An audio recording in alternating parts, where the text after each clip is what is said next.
नमस्कार. Welcome to my channel expert hub by medico.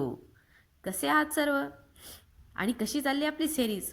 मागेच एक आपण सिरीज चालू केली ज्यामध्ये आपण 12th नंतरचे वेगवेगळे करिअर ऑप्शन्स पाहणार आहोत.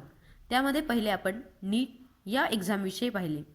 आज सिरीज 2 मध्ये आपण JEE ह्या एक्झामविषयी पाहणार आहोत. What is JEE? JEE is joint entrance examination. This examination is required. This examination is a national level engineering entrance exam in India.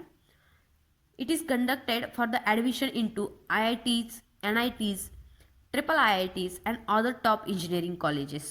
म्हणजे जर तुम्हाला IIT, NIT, ट्रिपल IIT आणि टॉप इंजिनिअरिंगच्या कॉलेजमध्ये ॲडमिशन हवं असेल तर ही एक्झाम तुम्हाला उपयुक्त ठरते. What is JEE? आपण पाहिलंच.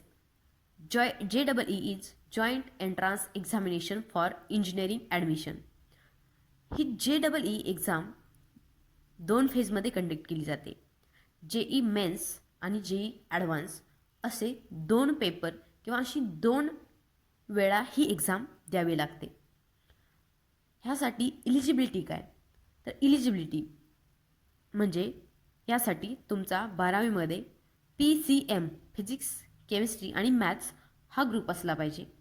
मिनिमम 70%ने तुम्ही ह्या ग्रुपमधून पासआउट झाला पाहिजे. JEEचे तुम्ही किती अटेम्प्ट्स देऊ शकता? तर minimum 3 consecutive attempts in 3 years एवढेच अटेम्प्ट्स आपण JEEचे देऊ शकतो. अटेम्प्ट्स लिमिटेशन JEE या एक्झामसाठी आहेत. JEE एक्झामचा मेन्सचा पॅटर्न काय? JEE ही 2 फेजमध्ये घेतली जाणारी एक्झाम आहे. JEE मेन्स म्हणजे JEE मेन्स आणि JEE ॲडव्हान्स. JEE मेन्स या एक्झामिनेशनसाठी ॲपियर झालेले किंवा क्वालिफाय झालेले स्टुडंटच JEE ॲडव्हान्स ही एक्झाम देऊ शकतात. JEE मेन्स ह्या एक्झाममध्ये 3 सब्जेक्ट असतात, फिजिक्स, केमिस्ट्री आणि मॅथ्स. ही एक्झाम टोटल 300 मार्कांची असते. यामध्ये न्यूमेरिकल्स, क्वेश्चन आणि MCQs असतात. ही एक्झाम ऑनलाईन कंडक्ट केली जाते. कम्प्युटर बेस्ड टेस्ट आहे आणि या एक्झामसाठी निगेटिव्ह मार्किंग ही ॲप्लाय होते. आता JEE ॲडव्हान्स ही दुसरी फेज. यामध्ये 2 पेपर होतात, पेपर 1 आणि पेपर 2. पेपर 1 आणि पेपर 2 हे दोन्ही देणं मॅन्डेटरी असतं.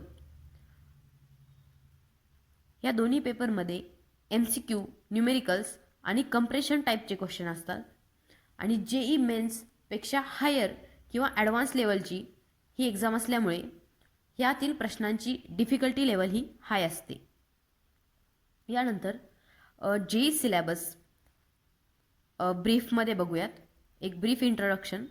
फिजिक्ससाठी मेकॅनिक्स, ऑप्टिक्स, इलेक्ट्रिसिटी हे इम्पॉर्टंट काही चॅप्टर्स असतात. तर केमिस्ट्रीसाठी फिजिकल, इनऑर्गॅनिक आणि ऑर्गॅनिक केमिस्ट्री. मॅथमध्ये अल्जेब्रा, कॅल्क्युलस आणि कोऑर्डिनेट जॉमेट्रीवरती हँड असावा लागतो. आता books required for JEE exam. तर फिजिक्ससाठी FC Verma and DC Pandey are the good books. केमिस्ट्रीसाठी OP Tandon, NCERT and MS Chauhan are the good books. आणि मॅथ्ससाठी RD Sharma and Cengage and Arihant Publications books are good books.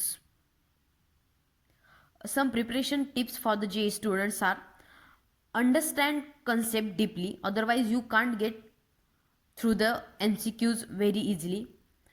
Second is practice previous year question papers, which gives you confidence, which build your confidence and which build your question solving ability. Give the mock test.